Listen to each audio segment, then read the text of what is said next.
Hello, big trees. Welcome to story time. Today we are going to read a book called Flowers Are Calling. I like this book because it's a nice story, but also it gives a lot of information about many different flowers. Shall we read?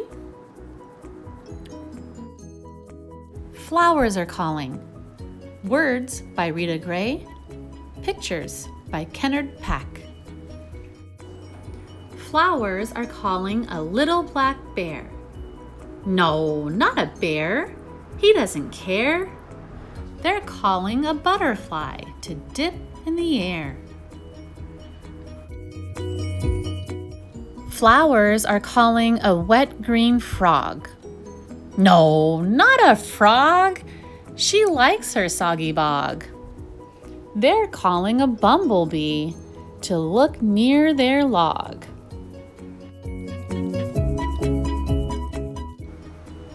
Flowers are calling a porcupine. No, not a porcupine.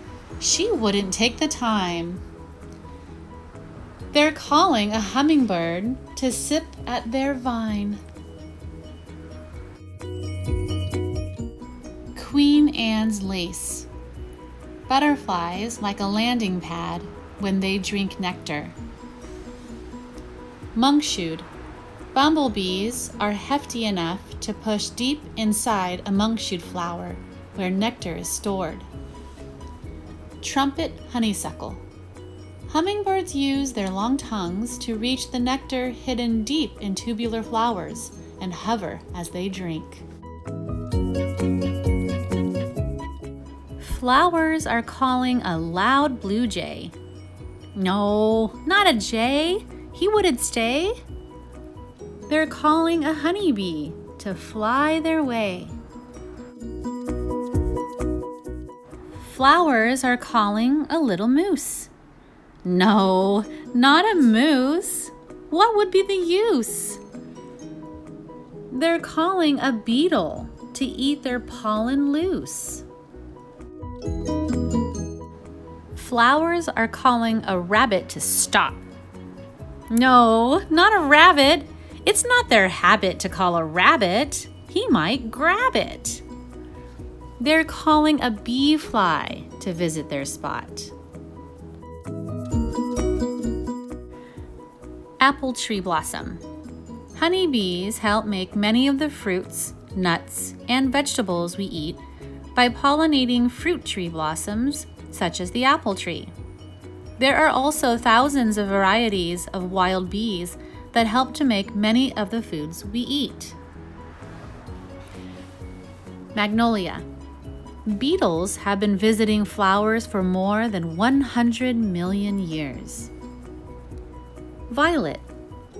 Bee flies look like bumblebees but have 2 wings instead of 4.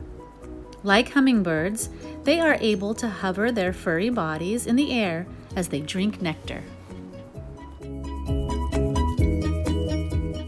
Flowers are calling a small brown snake. No, not a snake, for goodness sake. They're calling a pollen wasp with nectar to take. Flowers are calling a fat raccoon.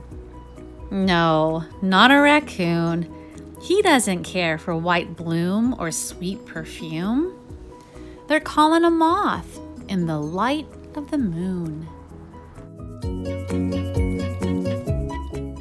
Flowers are calling a desert deer. No, not a deer. He can't even get near. They're calling a nectar bat to flap over here. Blowout beard tongue. Pollen wasps, like bees, make loaves of nectar and pollen to feed their young. Carden cactus. Lesser long-nosed bats have long tongues that can reach the nectar deep inside the bell-shaped flowers of the carden cactus. These cactus flowers unfurl for just one short night. Moonover and Carolina sphinx moth Sphinx moths are expert flyers with very long tongues. Like cardon cactus, the blooms of moonflowers open for just one night and depend on the nighttime visits of moths for pollination. Flowers are calling a busy wren. No, not a wren. He's already seen them. They're calling some children to look again. Our story's over, but you can look again. Just start from the beginning. That's it, big trees. I'll see you next time. Goodbye.